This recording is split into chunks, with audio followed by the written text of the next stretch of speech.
Good morning, everybody, and good afternoon to those of us in a different hemisphere. Just to again reiterate thanks to the organizers and to express how wonderful it is to be part of this conversation, especially following this really fascinating and riveting sharing by Lebohang. Thank you so much. When we were being prepared for this webinar, one of the things that Giulia Pauletti said to us is that we all come to these questions from a multitude of angles. And I suppose I'm coming to it from, as it were, the university classroom in Southern Africa. So just to say a little bit about where I'm coming from. At the University of the Western Cape, which is part of the uneven landscape of higher education in South Africa, a former Black university under apartheid. In fact, David mentioned it and others. Now, in the plan of apartheid, there was no department of fine art or photography or art history in such universities. But as with many other innovations in the university's teaching practice over time, and prompted by political and cultural preoccupations of our students, we've built programs out of interdisciplinary experiments. Working with the image in an established discipline like history helps to undermine some of the unspoken underpinnings of historical practice. How it assumes, for example, how space and time are culturally constituted. And it should encourage us to revisit other mediums of history, as it were, such as oral history, which Lebohang spoke about so beautifully, and what's also called oral tradition, which have the potential to challenge mainstream historical thinking. Work that engages Godfrey Ekhator-Obogie in relation to Benin, who will be speaking in this roundtable, offering potentialities for new kinds of thought as restitution unfolds. Thus, for many of us, the ethics of seeing go beyond the image. For over 20 years at the University of the Western Cape, we taught something called visual history to our postgraduate students. And a number of them became inspired to undertake further research into archives and practices in African photography. And they became the core group of authors in the 2019 edited volume Ambivalent, which you see here. And among the authors, we have Ingrid Masondo, who's with us today in this roundtable, who has thought very deeply about South African identity photographs. So speaking as one who teaches with African photographs and questions of history, one is constantly confronted by the inadequacy of the literature in addressing questions we want to ask, and student frustration that it does not relate sufficiently to us and our archives. And there are very powerful reverberating issues of affect in the classroom and outside.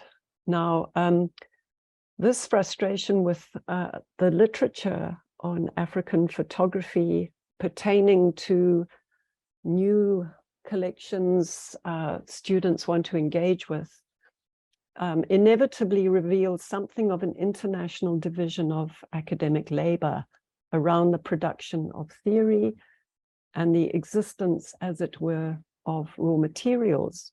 And the book Ambivalent was an attempt to provide coming generations with some new approaches where we try to formulate our own concepts. As John Akomfro might put it, you could say they are bastard concepts.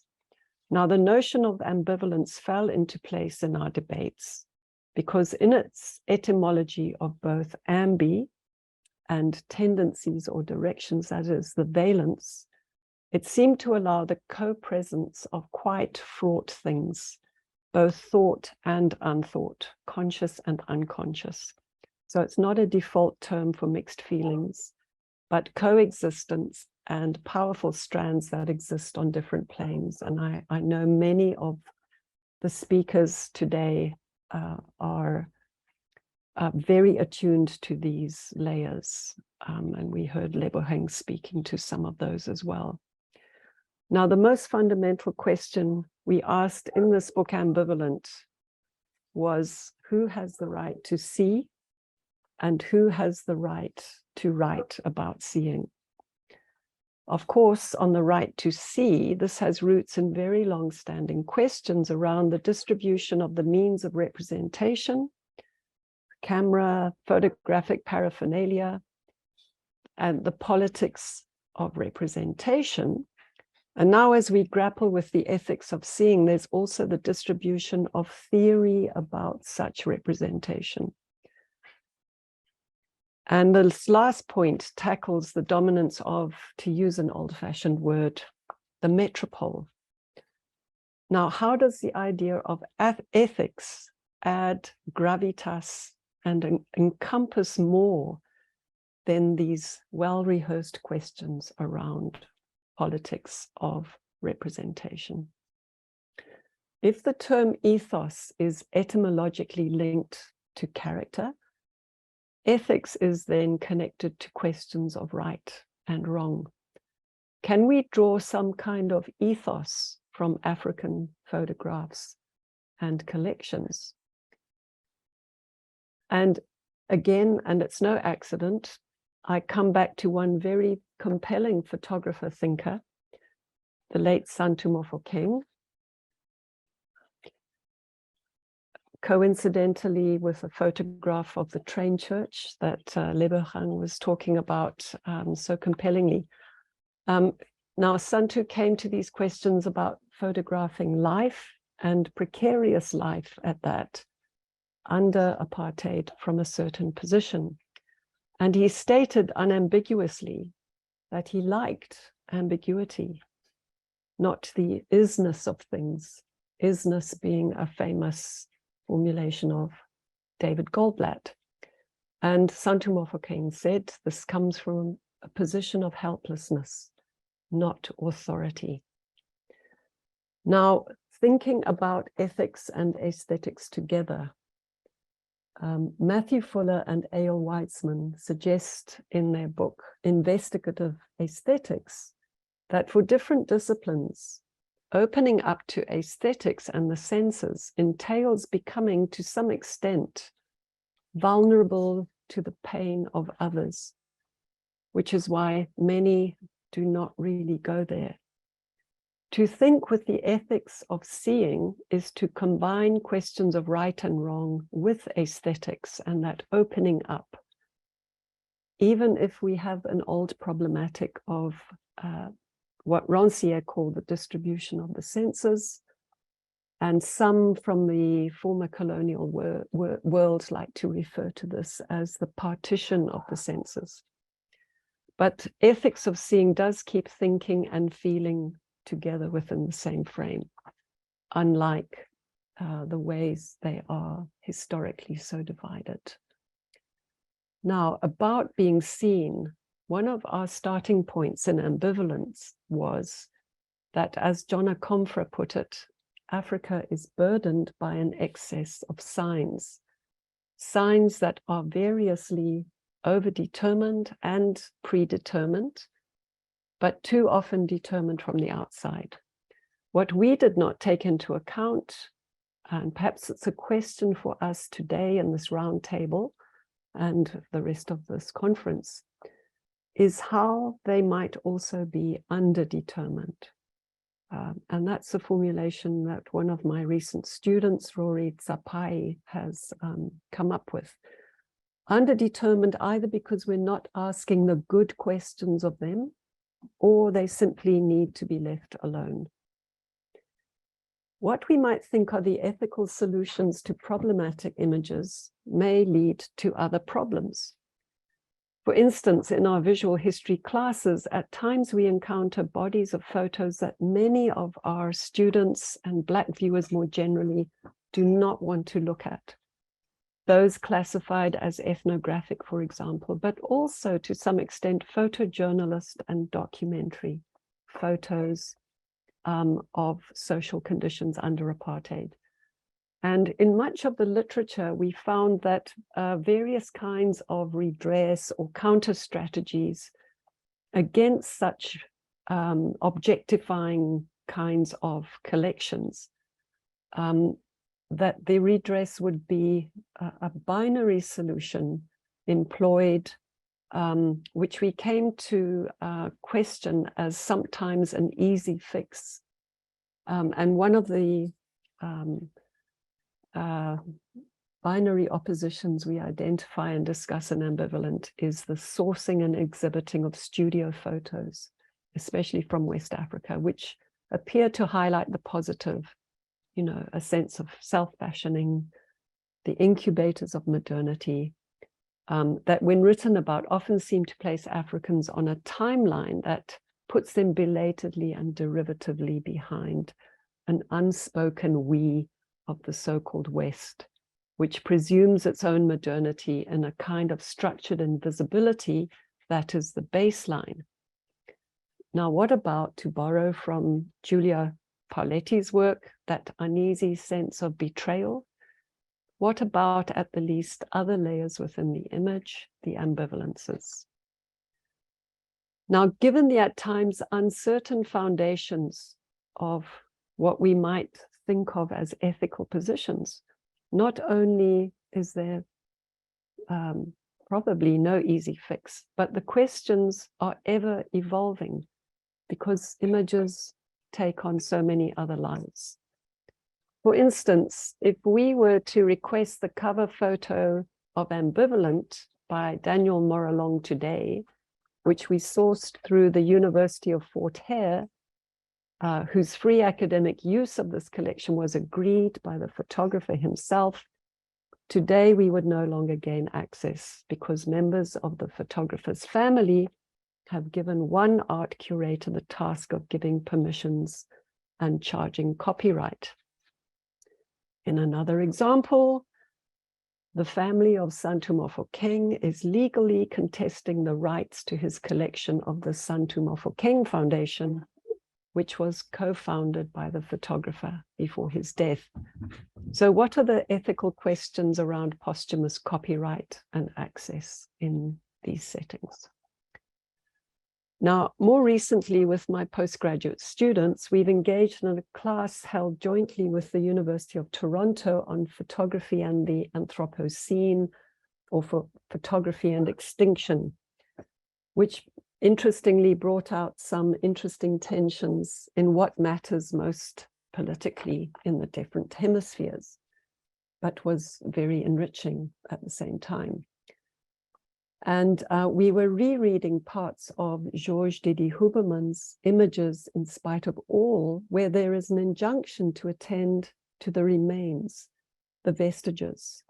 And Lebogang was referring to fragments and to embrace their limits. My co-teacher in this class, John Rico, and I'm quoting him liberally here, has argued that there is a pressure signified by the term all in the title of this book, Images in Spite of All, a pressure on the Hegelian system and the dialectic of arriving at an absolute system.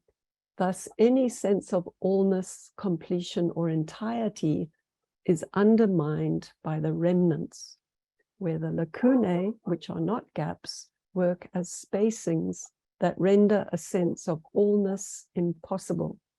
One could say these lacunae are shared spaces of finitude.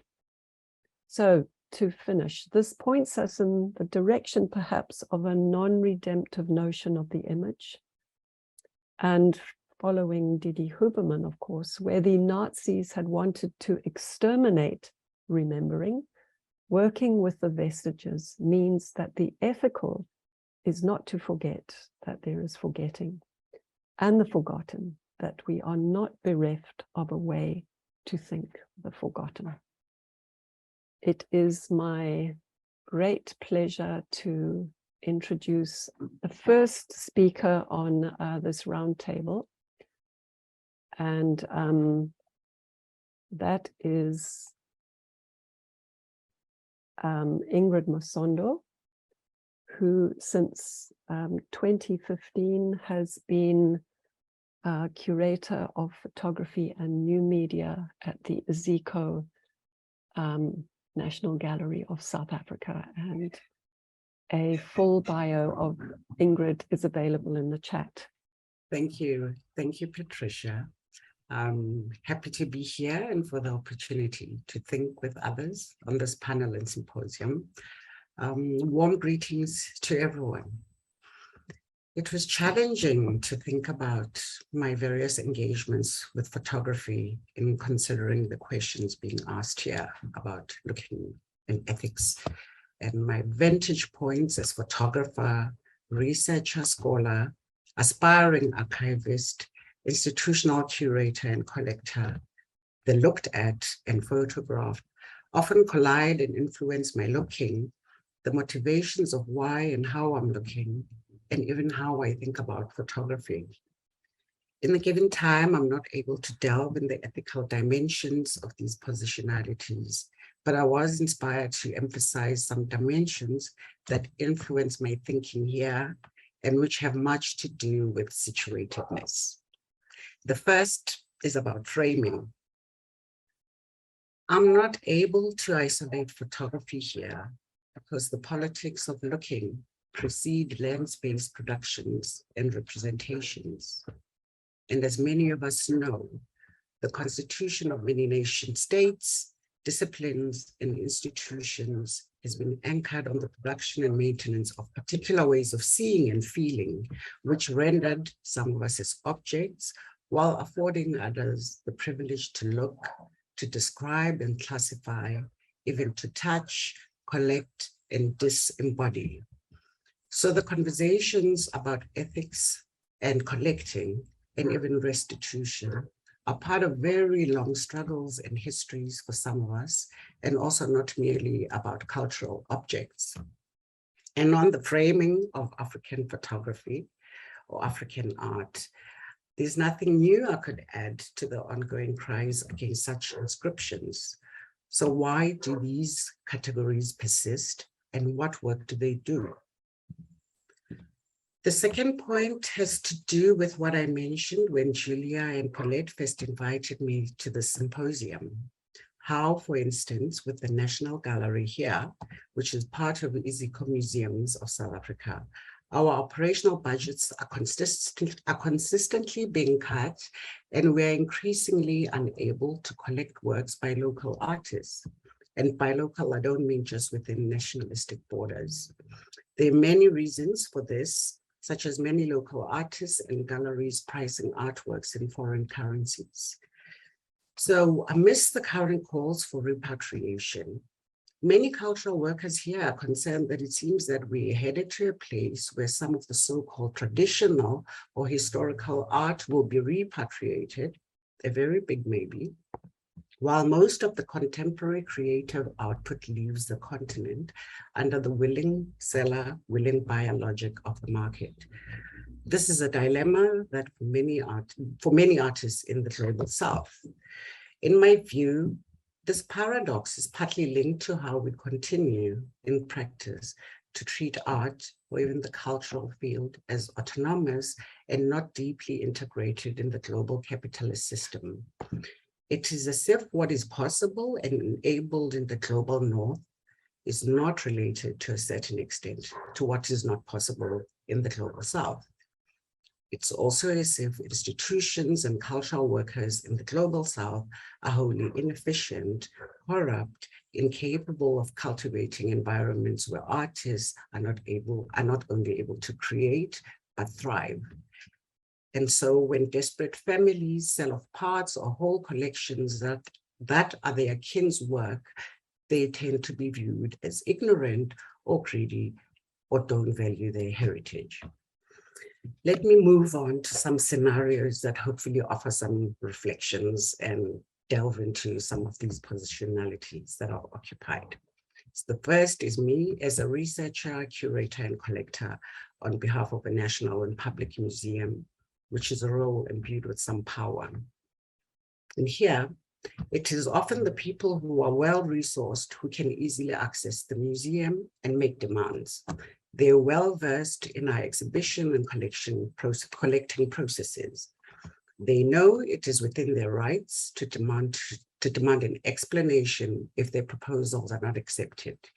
And they just as easily demand to speak to a curator when their expectations are not met. For the most part, to them, a museum is an objective space about objects and not about politics, whatever the context. It has clear demarcations and hierarchies about roles and disciplines, established approaches to displays and labeling, as well as how one looks at or talks about artworks. These views are sometimes in line with unwritten institutional values and desires, modeled on old or market-leaning ideas about what constitutes a museum, a worthy art exhibition or performance, or even a good photograph. For some colleagues and I, we think of the museum as continuously constituted through a range of relations and interventions, reaching communities, and that includes artists, that the museum is not accessible to is not just a matter of diversity, but of justice, as is paying attention to which communities and issues get visibility and support, and how budgets are allocated towards these, and this includes internal institutional relations. Some of our efforts include collaborations on interventions that defy objecthood and collecting, and resisting to photograph or document everything. In terms of disrupting ways of collecting, this can include taking a stand on works by or from unsavory artists or donors, asking difficult questions about digitization, or engaging deeply on works marked unknown to rather reflect the lack of provenance research or the lack of due diligence in processes of collecting or record keeping. It can also include not asking struggling independent artists if their work is editioned. In terms of exhibition making, this can also include ways of working that destabilize existing hierarchies and distinct roles in the institution and outside. For instance, the curatorial roles in the institution are collections-based. There is the curator of historical paintings and sculptures, of prints and drawings, of contemporary art, of African art, yes, that still exists too, and finally, photography and new media. So much of the collections and exhibitions that I'm responsible for, photography and new media, could also be classified as prints, as contemporary or historical art. Crossing and complicating these curatorial boundaries of media is another way to complicate relations, especially as so many artists work across media. This poses challenges for those invested in these silos and categories, and there is a lot of stake, not just in terms of expert knowledge and careers, but also in terms of the care and attention afforded to certain collections. These kinds of ethical loops that we have to navigate and enact every day are often masked as standard and even universal museum processes and standards. Yet what we do and how we do is also about subjectivity and discretion, but the quality and range of relations that exist is what impacts our politics of looking and ethical compasses significantly. My next scenario relates to me as a fresh photography student many years ago. We were encouraged to submit work for calls and get our work seen and experienced. I submitted some photographs to one such call and they were accepted. I was excited. An exhibition and catalog were made. The exhibition toured nationally. One of the photographs depicted a friend. Her face was not legible. The title seemed poetic and about goddesses, but her name was cleverly in there too. Back to how I had the privilege to look and photograph. Friends of mine and I had gone to a cherry farm. I had brought my camera along. My friends were excited for me on this path of creativity and allowed me to document freely on the day. The photographs from that day should have gone into a family album, but instead one of them was on a touring exhibition.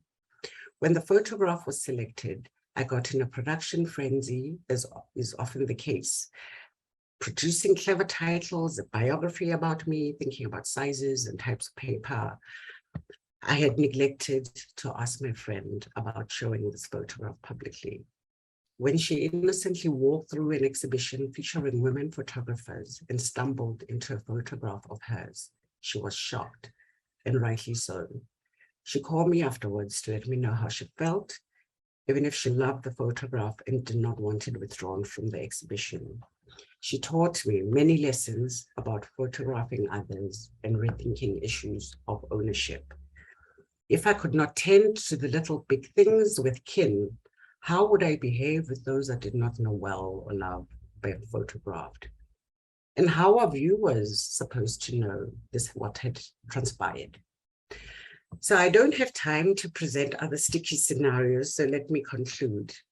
For me, the figure of the viewer is beyond the spectator, but includes scholars, publishers, curators, collectors, writers, printers, conference organizers, and so many more. The position and geography within which we operate has much to do with what we do and who we are willing to see and not see. So I would extend this question about rights to also consider responsibilities. Thank you for listening. I'll stop there. Thank you so much, Ingrid. Much to ponder there. It's now my pleasure to welcome Candace Keller, who is Associate Director of Matrix, the Center for Digital Humanities and Social Science at Michigan State University, where she directs the Archive of Malian Photography. So welcome to you, Candace, and let me hand over to you now. Thank you, Patricia. I'd also like to thank the organizers for this event, primarily Zoe Struther and Julia Paoletti, who invited me to provide a brief overview of the Archive of Malian Photography. So this project was funded by the British Library Endangered Archives Program and the National Endowment for the Humanities Preservation and Access Division in collaboration and supported by Matrix, the Center for Digital Humanities and Social Sciences at Michigan State University, in order to rehouse, preserve, digitize, catalog, and render publicly accessible over 125,000 negatives from the archives of 5 important professional photographers in Mali: Mamadou Cissé, Adama Kouyaté, Abdurman Sakali, Malik Sidibe, and Tijani Shitu. And we are pleased to add soon, the beginning of 2023, the complete archives of Felix Diallo, thanks to partnership with his family, particularly his son, Paul Diallo, and French art historian, historian and photographer, Eric Animi, who both joined our project in 2018. This project stems from research that I've been conducting on the histories of photographic practice in Mali for the past 20 years. Over the process, talking with individual photographers and their families, who are often the custodians of their archives after they've passed, and starting with elder photographers, following their professional networks throughout the country in various cities and towns, and through generations to the youngest practicing photographers. So working with over 100 photographers in their archives, their studios, and with their families and the archival custodians. In the process of which, learning about some primary concerns that these individuals and communities have and had, and that they resonated with one another, that they were shared. And so these sort of 3 primary concerns were the preservation and protection of the physical archives, these private professional studio archives in Mali, which consist primarily of original negatives and original prints to some degree, often housed in old photo paper boxes, either in the studio or at home, and attic collections in cardboard boxes, in mailing envelopes, which are not archival safe, acid-free, so they're susceptible to vinegar syndrome and deterioration, decay, and climactic conditions. So preserving these physical archives was important. Another issue is their global accessibility. The photographers and the custodians of their collections are interested in raising awareness about these collections internationally, primarily to scholarship and K-12 education, particularly since some of these archives were recontextualized in the international art market in the 1990s and early 2000s, particularly in the case of Seydou Keïta and Malik Sidibé being the most famous. And in the process, sort of developing a narrow canon and particular histories that create sort of market niches for individuals, and these photographers and their archival custodians are interested in adding nuance, expanding these perspectives, speaking to these narratives, so responding to this practice that really began in the 1990s. Accessibility can be in tension with preservation. And so trying to figure out how to walk the line among these diverse but important concerns also relates to the protection of these archives from theft and exploitation, again, responding to practices beginning in the 1990s as these objects were recontextualized in international art markets, and instances in which negatives were wrongly removed from their possession or retained abroad without permission. Often unauthorized reproductions were commercialized without compensation or permission by dealers, collectors, curators, and scholars, primarily abroad, but in some cases, some of these individuals were in Mali as well. So wanting to address this issue, several of the photographers and their families who are part of this project have pursued lawsuits seeking to reclaim these materials. In many cases, it's ongoing. And so this project is trying to grapple with these issues of ownership and authorship as well. So in 2009, we got together as a group to talk about these primary concerns and think through how we might be able to address them imperfectly, but do the best that we could with the resources at hand and the expertise that we have. And we developed the Archive of Malian Photography, which was first funded in 2011. We determined that the archives would never leave Mali. So Bamako headquarters was established by Yusuf Sakali, son of Abdurrahman Sakali, one of the photographers whose collection is included in the Archive of Malian Photography. He runs an IT business, and in his office space, he dedicated 2 rooms to the Archive of Malian Photography, and he functions as project manager in Bamako. Still today, even though the funding ended in 2017, we've been able to maintain this, and Yusuf Sakali has really kept this going with his team in Bamako. The archival custodians maintain control over the archives, and each archive has a representative engaged in the entire process, from selecting which images, which materials would be processed, to the preservation, rehousing, digitization, and cataloging processes. Often these are elder sons who were apprentices, or some early apprentices who know the collections best and that the families trust to represent them and to protect their rights in this process. They maintain copyright or the estate maintains copyright throughout the process as well. So here's an image of Yusuf Sakali, the project director in Bamako, and this work, one of these workspaces that I just mentioned. And then this is an example of the rehousing and using acid-free archival safe envelopes and boxes to store these collections. With regard to global accessibility, raising awareness for scholars and K-12 education required digitization. So we developed an open access digital repository and a dual language website. Right now it's in English and French. We hope to expand that.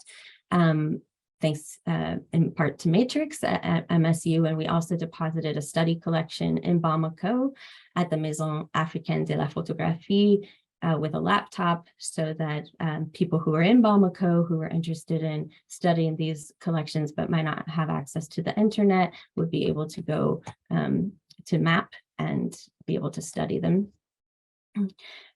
Recognizing that the digital images are as susceptible to exploitation and theft and unauthorized commercialization as the physical negatives, we have sort of a two-tiered process with regard to technology. So the original high-resolution TIFFs are stored on hard drives with each archive, and in cold storage and virtual perpetuity at Matrix at MSU. And then low resolution study collections, we came up with certain specifications for the JPEGs, are accessible on the website and also at MAP. We have, the photographer and or their estate maintains copyright. We have 2 levels of Creative Commons licenses for the study collection images and the metadata, which basically means they can be used for educational purposes, but not for commercial ones. We have partnership agreements with all the partners, a privacy policy, all of our documentation agreements, workflows, training videos, we've made available on the website. We want to make it our processes and discussions and the strategies that we're using as transparent as possible. And for other individuals who are interested in pursuing similar projects, they can see the decisions that we made and things that we did, and they can choose how they would like to engage. So this is a huge collaborative partnership. Over 50 people have been engaged in this project since 2009. Today, probably there are about actively 10 participants, including students in Mali and in the United States. We launched the project in 2017 at the National Museum in Bamako and at the MSU Museum in East Lansing. And then we've also been engaged in other venues in Mali in particular, such as the Photo Biennale, the Rencontre in Bamako, where since 2015, Yusuf Sakali and the team in Bamako have been engaging with their off programming, so exhibitions, workshops, training sessions. Yusuf gets contacted regularly by people in neighboring countries like Ivory Coast, Burkina Faso, and asked to lead training sessions. And so he continues to do this primarily at the headquarters in AMP, but he also travels to support this. So in terms of agency in the project, having various lives and developing in various ways, it continues to do so, and we continue to engage with and encounter new and longstanding ethical challenges that I'm hoping we'll be able to discuss at least to some degree during the panel discussion today. Thank you. Thank you very much, Candace, for that overview from Mali. And I would now like to invite Godfrey, that is Osaisonor Godfrey Ekhator-Obogie, to join us now.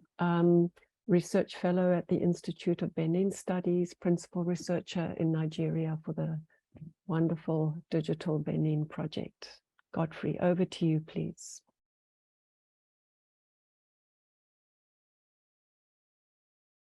Thank you very much, Patricia.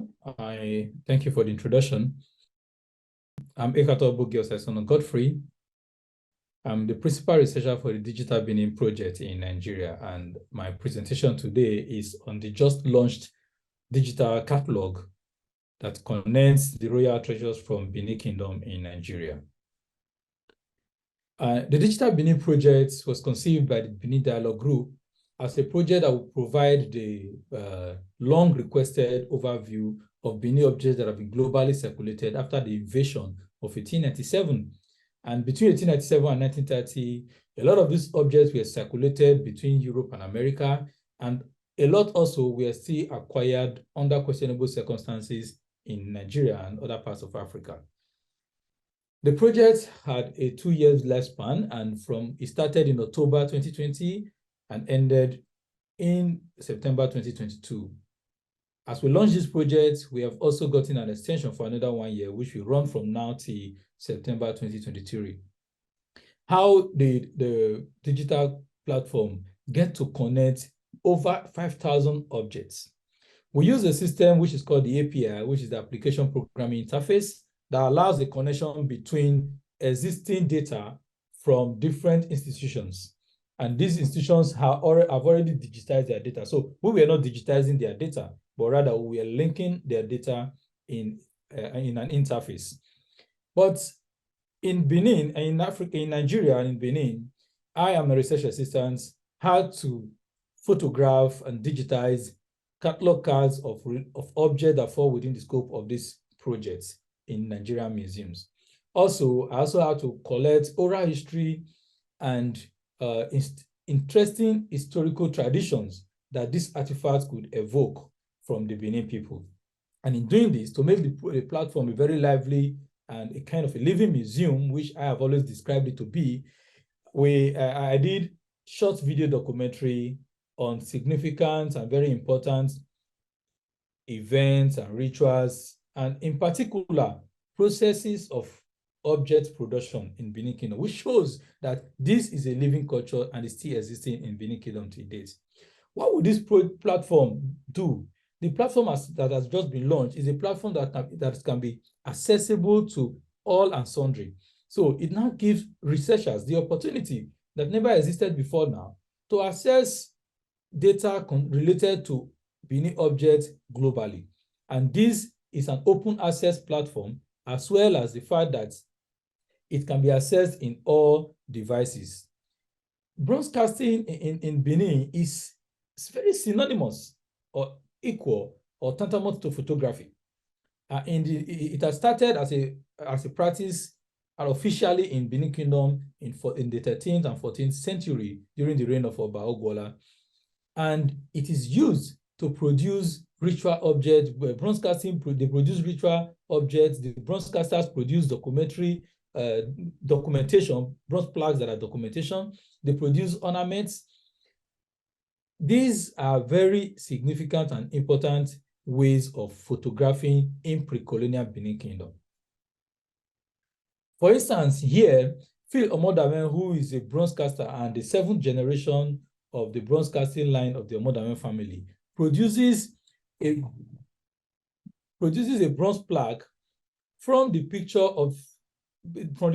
taken in the colonial era by a Benin-born photographer, Solomon Osage Alonge. Let us look at what they're doing. There, they were using the beadwork to form this particular bronze plaque. This is the photograph. There is the bronze plaque on exhibition at the Mark in Hamburg. And here is the bronze plaque that have been produced. So this gives us a sense of the fact that the entire corpus of Benin bronze plaque that are stacked in museums in Europe and America were photographic documentation of events, significant events and ceremonies in Benin Kingdom. In Benin, they say Seyama, which means record it, give it, photograph it. Photographs are a record of significant events in our lifetime, and they evoke memories of the past. So this is what Benin bronze plaques stand for. And most of those plaques were hung and used to decorate the Oba's palace before 1897. Also, here is another photograph which was taken by Joseph Adagogo Green, and it was taken on board the Ivy Yacht when the Oba of Benin was being deported after the sack of Benin in 1897. And here is Oba Vorame. And here on the other side, you can see myself and Philip Omodame, who produced this bronze plaque talking about this object at the Humboldt Forum in Berlin. The process of reimaging, bronze casting today continue to reproduce photographs to document in our traditional way how events were documented before 1897. Here is another example of the visit of the Queen of England to Benin Kingdom in the 1950s. Philip Omodamen also looked at this photograph and reproduced it in the traditional techniques. For digital Benin projects, we have to go into the field. Here is a descendant of the guilds of ivory and wood carvers. He was making for us here an object which is called Oko. And in this process, he describes for us the significance of this object, the different patterns that are involved in it, and what their meaning was, which is very significant and important for the Benin people.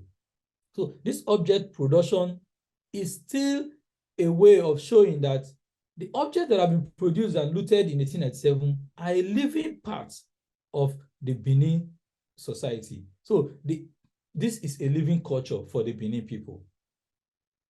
Here also, you find here, I have two bronze plaques from different museums here, which you can see that it's a pictography, it's a picture of an event. Here in the first bronze plaque, you find the Osa and Oswan standing on the right and left-hand side of the Oba. In the course of our fieldwork, we had this ceremony that we had to make a short video of, which was the installation of a village head. And you find out that it signifies the support the leader of a community or a society gets from his people, and also shows how that shows us the fact that the leader has authority over his people. So you see them holding the hands on the right and on the left-hand side. So the use of Benin objects as photographs and records of the past are very significant, and this has been succinctly captured by Joseph Nevadomsky when he wrote that Benin artworks or artworks produced by Benin specialized guild of bronze casters, which we call the Igweon, serve as 1, wall plaques in the Oba's palace, 2, as shrine ornaments, 3, as visual documents of events, ceremonies, and the reigns of kings. So these are mnemonics, mnemonics and documents of historical value. We can see that these documents of historical value contain historical accounts. So for Digital Benin, we've also created a very important historical content that speaks to, that brings to the fore in the platform the history of Benin people as narrated or documented and as published by Benin people. So I call that space the Edo-centered historical context, because when we designed this, I was very particular about using sources that are absolutely from the Benin people, professionally, from professional historians, from local historians, and all. But without the bibliography show that we try to do away with Western perspective. Let us be the one that tells our story. Invariably, since these plaques are photographs that tell the story of the Benin people, we've also decided, I also brought into this platform the story of the Benin people as it has been told by Benin people over the years. Thank you very much. Thank you so much, Godfrey, for that presentation, which conveyed a great deal. Just to explain to our audience, the idea of this roundtable is that we are now going to have a group discussion between the panelists for a period of time. Originally it was 30 minutes, but we have edged a little bit into that time frame, so maybe we can trim off a little time at the end. After we speak for about 25 minutes within the panel, we will open up to questions from you. So if you have questions, please put them in the Q&A. And I'm very struck by the three presentations here, which have touched on issues of the market very powerfully. And it's very compelling to think about what must have been the market in the 19th century that was interested in the Benin artifacts coming from West Africa in the late 19th century. And then what is the market we are confronted with now that Zoe first referenced in her opening remarks and Ingrid has picked up with here. There's also a great deal to think about in relation to recontextualizations through digitization projects and activation of archives. So I would invite our three panelists, please, to unmute yourselves and turn on your videos so that we can all be seen together. Thank you. And invite you to respond to one another as our the beginning of this roundtable discussion. Thank you. Ingrid and Candace, Godfrey, do you have anything to say to each other? Yes, first, I want to thank my co-panelists for their presentation. A very touchy one from Ingrid's presentation for me. It's what I personally experienced in the course of documenting that installation ceremony. It has to do with coming to the court with the elders and making this documentation, haven't gotten permission to document the ceremony.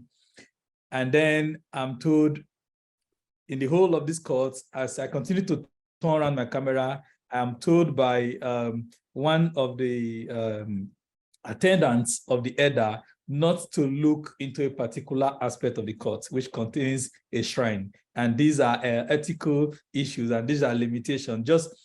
Just like your friend who didn't know this photograph would go somewhere.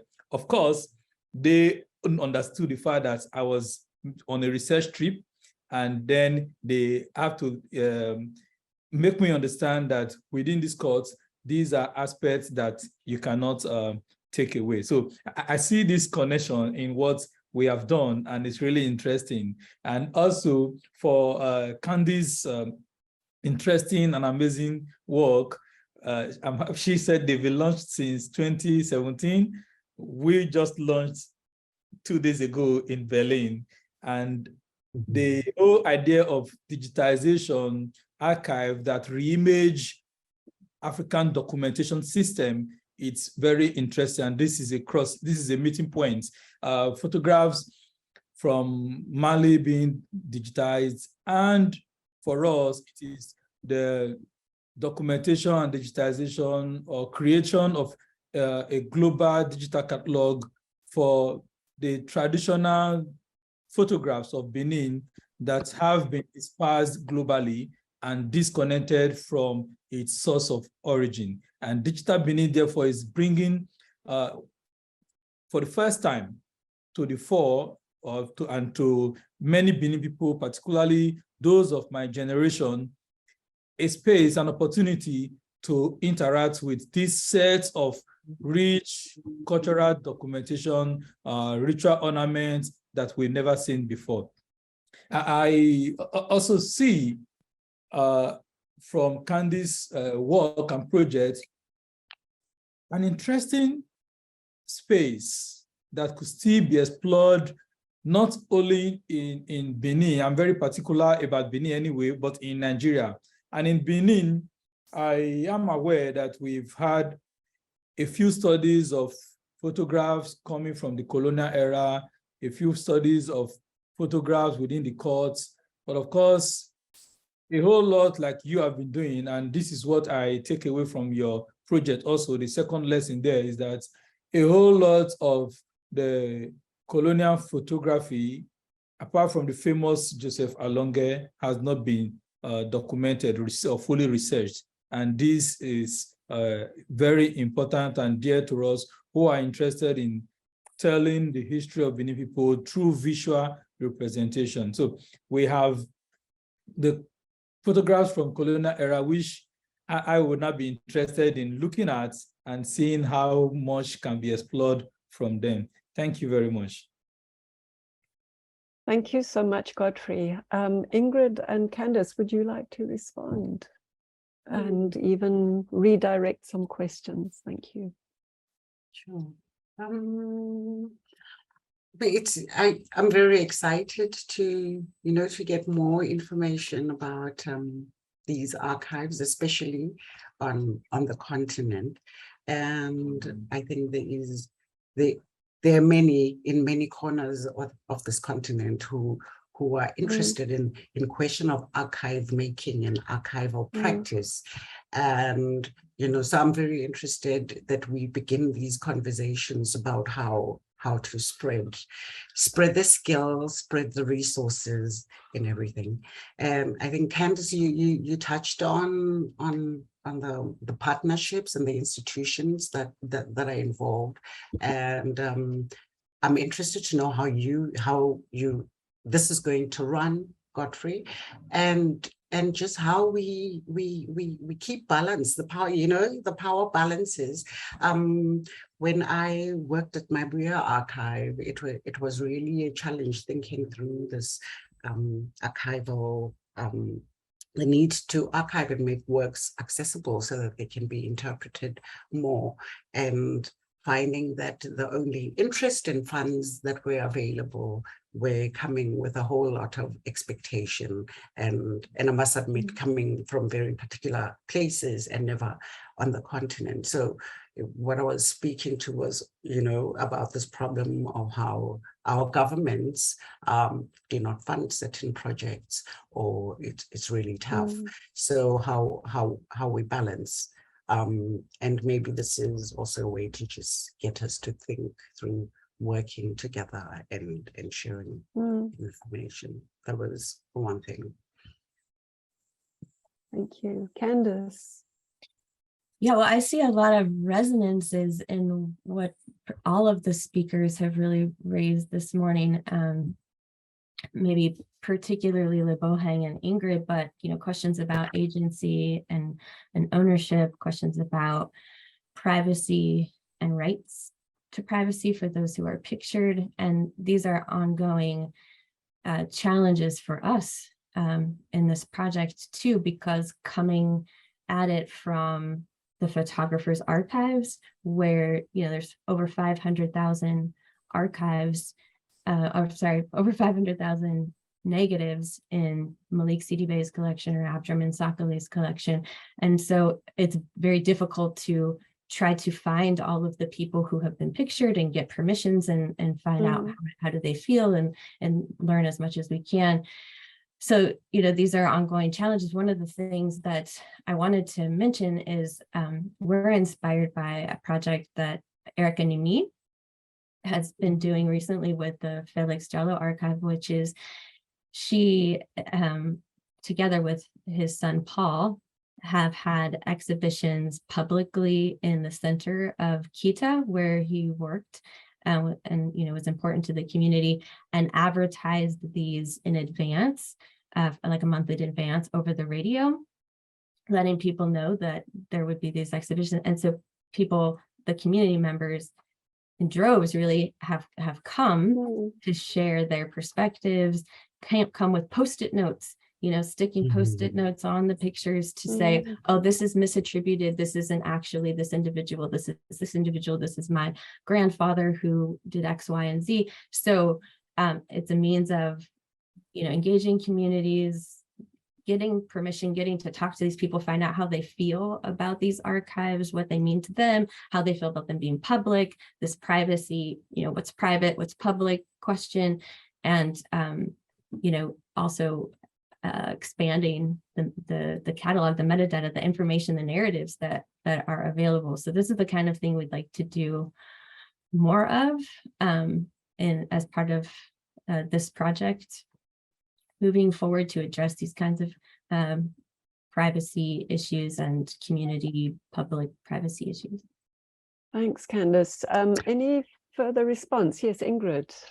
It's not a response. It's just adding to to what Candace was saying. I was also fortunate enough a few weeks ago to visit the Diabratis studio in Jamestown, in Accra, and they also engaged in similar projects of opening the archive and having public exhibitions on the street and getting the community to come and speak to these photographs and identify people, give the narratives. So yeah, so there's much happening, which is great.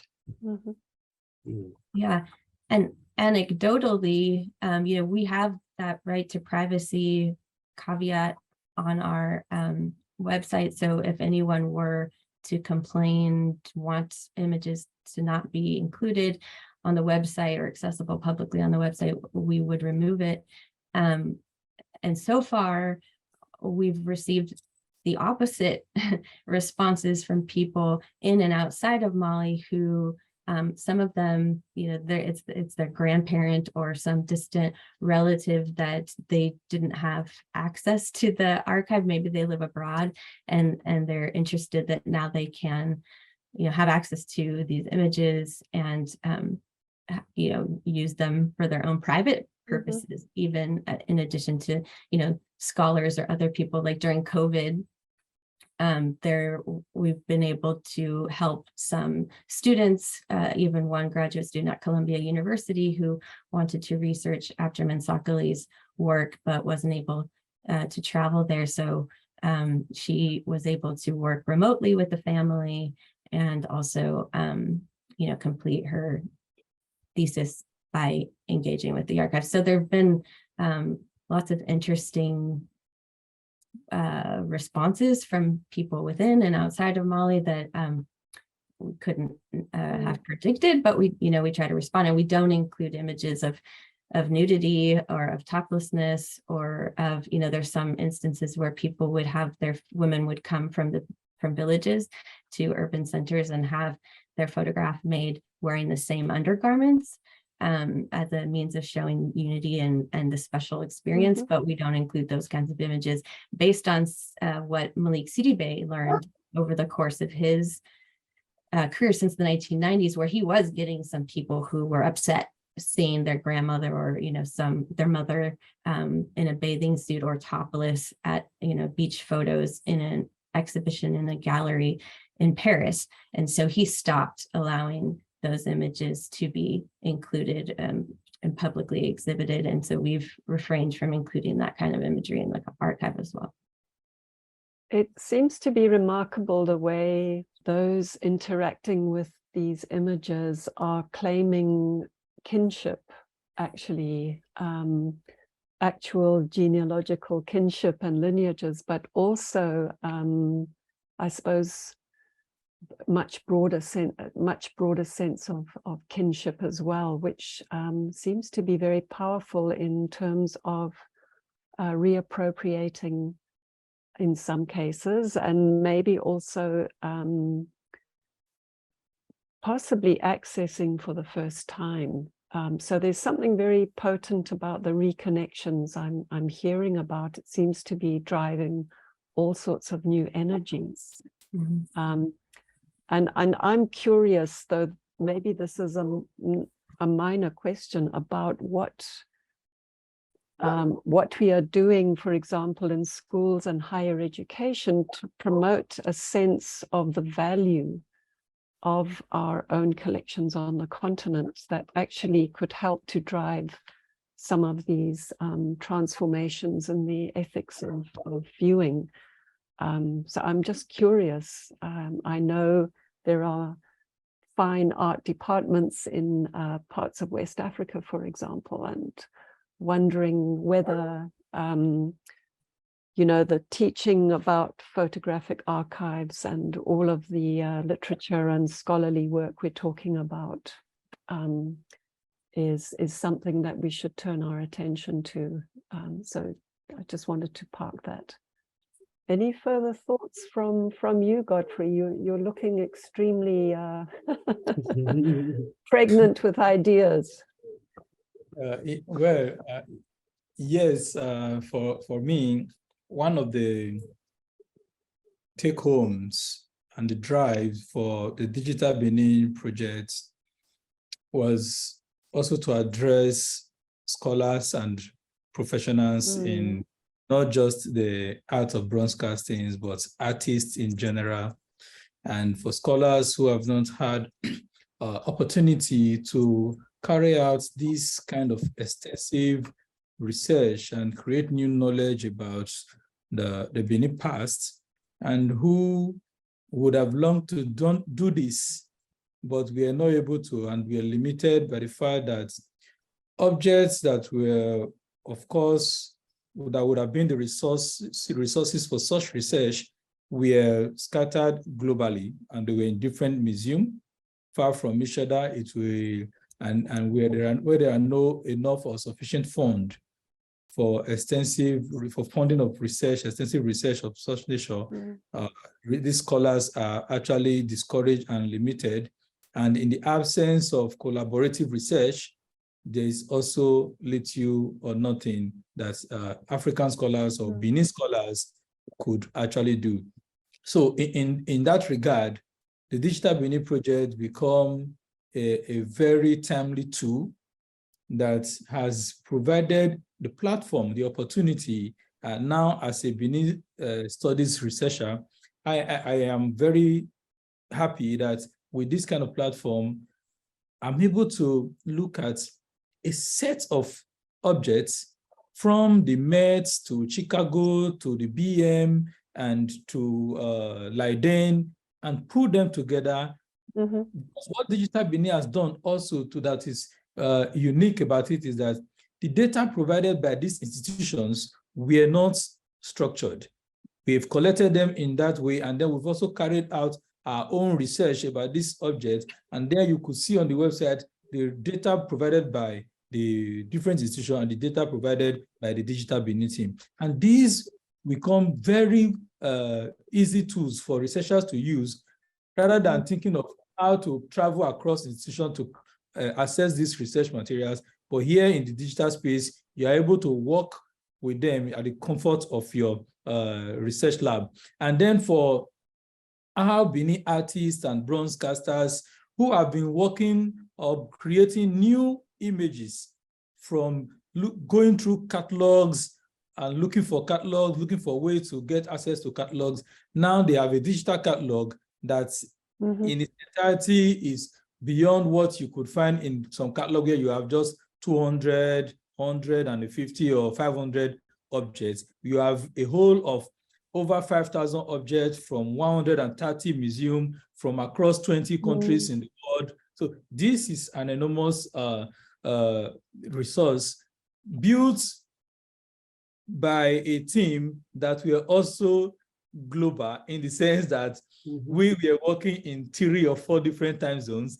We had the project catalyst in Philadelphia, in America. We had a project office in Germany, in Hamburg. Then we have 2 colleagues, the technical team in Mexico, and then we have 2 researchers in Nigeria. And we were all working in 3 different time zones. This shows us, indeed, while building the Digital Benin project, we're already looking at how this collaboration, future collaboration, could use new knowledge and create tools that, to create a tool that, in the nature of Digital Benin, enhances or promotes collaborative research. Also, another thing that I have also found fantastic about the project is the fact that while looking at the different object groups, we've also created the what we call the color book in a way that younger ones could be attracted to this website, so that it is not just for the scholars alone, but it's also a site where the younger generation can also find a place that they come in. And the target is that you have a color book that provides that presents objects to children or educators or art teachers, and then through their activity, they are giving this artistic inspiration from a very young age. And then while doing all this, we're also very conscious of what Candace mentioned before, which has to do with ethics, language, the type of language used in the sites, being very conscious of these days of decoloniality, use of colonial language. So these have all, we've tried to create a middle ground. Of course, it cannot be perfect, but it's as good as it could be a blend from the very advanced scholars, like I've mentioned before, the upcoming younger generation, and then for cross-collaborative research among scholars. This is what I think, and it can be done, like Ingrid asked, how do we push this discussion further? How do we think about collaboration? This has shown that, yes, it is possible. It could be done. That is fantastic. Can I invite Ingrid and Candace, before we turn to our Q&A, if you would like to add further remarks to Godfrey? Thank you. Yeah, I have a question, Godfrey. I mean, first of all, I want to commend you on the success of this incredibly huge undertaking, and the importance of this archive, this resource. I'm curious about the relationship between this group and the repatriation of the objects themselves, and what the ultimate goals are with that regard. And because there's the Nigerian government, there are museums, there's the palace. So just curious about your engagement with that end.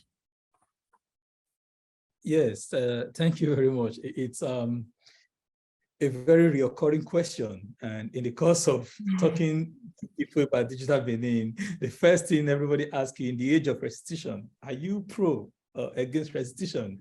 And knowing the sensitivity of the subject and knowing the focus of the project, it is very easy to also respond that the project was not to dictate restitution. And like I said before, on the technical level, the project did not restructure the data collected from the museum, but each collaborating museum have openly given their data to create this transparency, which is also a first step to restitution. And the question of restitution is an institutional-based subject. Each institution have to deal with this matter internally, and not for Digital Benin to decide or dictate whether and how to restitute. But again, within the scope of the project, we have created this distinction to say, this is what we were out to do. We were out to link up these objects, create a global overview, and produce a knowledge base, not just about digital photograph of objects, but rather marrying this with the living culture of the Benin people that's begin to reorientate people about. Sometimes I look at this space and just say, these are not just objects, these are cultural materials. These are cultural properties. So this is the focus of Digital Benin, and it is not about, it is not out to dictate the question of restitution.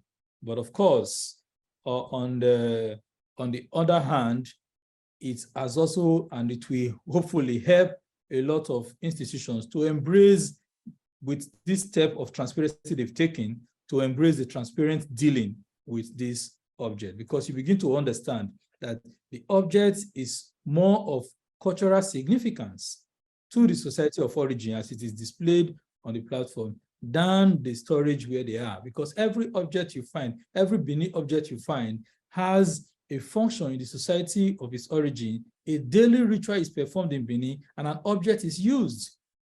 Events happens in Benin, and an object is a documentation of these events. Ritual ceremonies are performed in Benin, and an object you see is a record of this ritual that is being reenacted. So it's a question for the museums to begin to look at and deal with. Let me thank the three wonderful panelists for this very, very rich discussion, which we need to pick up with this afternoon.